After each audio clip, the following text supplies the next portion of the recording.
ساوری اور شانزے ایک طرف جا کر صوفے پر بیٹھ گئیں۔ میں شہباز کو پوجا کے فون کے بارے میں بتانے لگا۔ اس نے پوری توجہ سے میری بات سنی، پھر سوچنے لگا۔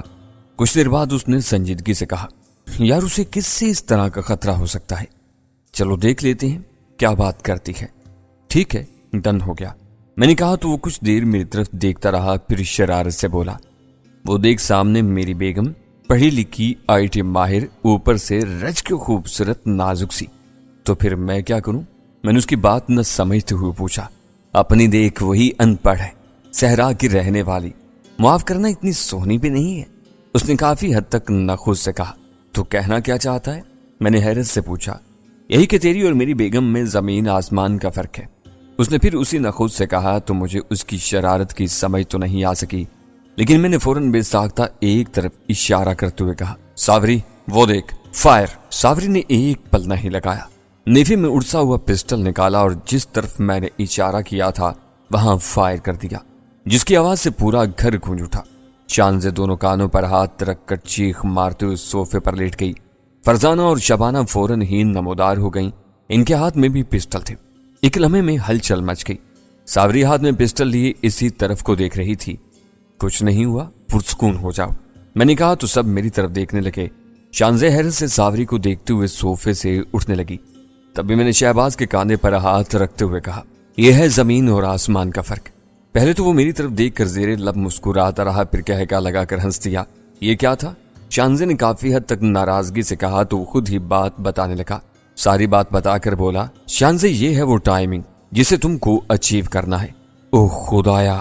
شانزے نے اپنا سر پکڑ لیا، پھر ناراض ہوتے ہوئے بولی، یہ بندہ مجھے شوٹنگ سکھا کر ہی رہے گا، آؤ اوپر میرے کمرے میں چلتے ہیں۔ ساوری نے کہا اور وہ اوپر کی طرف جانے لگیں تو شہباز نے مسکراتے ہوئے کہا، اب میری طرف کیا دیکھ رہا ہے، چل نکلیں آفس کی طرف۔ میں نے ایک دم سے کہکا لگا دیا، پھر اس کے ساتھ نکل پڑا۔ آفس آنے تک شہباز نے مجھے تازہ ترین صورتحال سے آگاہ کر دیا تھا۔ ایک ہی دن میں داؤدہ پہلوان اور ملک زاہد کا قتل پورے شہر میں ہلچل مچا دینے کے لیے کافی تھا۔ خاص طور پر انڈر ورلڈ میں سراسیمگی پھیل گئی تھی۔ اصل میں حیرت، خوف اور ڈر اس وقت تک رہتا ہے جب تک ہونے والے واقعے کی سمجھ نہ آ رہی ہو۔ جیسے ہی سمجھ آ جاتی ہے، حیرت، ڈر اور خوف ختم ہو جاتا ہے اور پھر اس کی مزاحمت یا مقابلہ کرنے کی سمجھ آنے لگتی ہے۔ لاہور انڈر ورلڈ میں کسی کو یہ پتا نہیں تھا کہ یہ قتل کس نے کیے ہیں۔ میں نے دودے پہلوان کو ختم کرتے وقت جو پیغام دیا تھا وہ کسی کی سمجھ میں نہیں آ رہا تھا۔ دودے پہلوان نے ملک زاہد کے لیے جن لوگوں کو ایک ہی رات میں تنگ کیا تھا، ان میں اتنی ہمت نہیں تھی کہ وہ دودے کو یوں مارتے۔ حالانکہ یہ غلط سوچ تھی۔ یہ گنڈے اور بدماش لوہے کے تو بنے ہوئے نہیں ہیں یا انہیں موت نہیں آتی۔ ایک چھوٹی سی بلٹ ان کا بھی ویسا ہی سینہ چیرتی ہے جس طرح ایک کمزور آدمی کا۔ ان دونوں کے ختم ہونے سے جہاں بہت سارے لوگوں نے سکھ کا سانس لیا تھا، وہیں کئی سارے لوگوں پر خوف بھی طاری ہو گیا تھا۔ وہ سوچ رہے تھے کہ یہ کون سی بلا شہر میں وارد ہو گئی ہے جس نے ایک ہی حلے میں ملک سرفراز کے بیٹوں کو اور اس کے حاشیہ برداروں کو ختم کر کے رکھ دیا تھا۔ حبیب کھوکر کہاں ہے؟ اس کا پتہ نہیں چل رہا، وہ رات ہی سے غائب ہے، شہباز نے سوچتے ہوئے کہا۔ کوئی معلومات، کوئی استراغ؟ میں نے پوچھا۔ مجھے بھی حیرت ہو رہی ہے، یہ فطری عمل ہے، اس نے چھپنا ہی تھا۔ ملک زاہد کا سب سے بڑا سپورٹر وہی تھا، وہی اداروں پر دباؤ ڈالتا تھا۔ وہ بیوقوف نہیں ہے کہ ان حالات میں بھی اپنے لیے خطرہ محسوس نہ کرے۔ اس نے سمجھانے والے انداز میں کہا تو میں نے دبے دبے غصے میں کہا، میرا خیال ہے اس پر توجہ دی جائے، وہ جس بل میں بھی جا گھسا ہے وہاں سے نکال کر اس کا معاملہ بھی صاف کر دیا جائے تاکہ ان لوگوں کے ساتھ دوسروں کو بھی سمجھ آ جائے۔ تم ٹھیک کہتے ہو، یہی وہ دائرہ ہے جس میں ہم ابھی تک پھنسے ہوئے ہیں، یہاں سے نکل جانا چاہیے، کرتے ہیں کچھ۔ شہباز نے کہا اور گاڑی کی رفتار تیز کر دی۔ ہم ابھی آفس سے تھوڑا دور تھے کہ پوجا کا فون آ گیا۔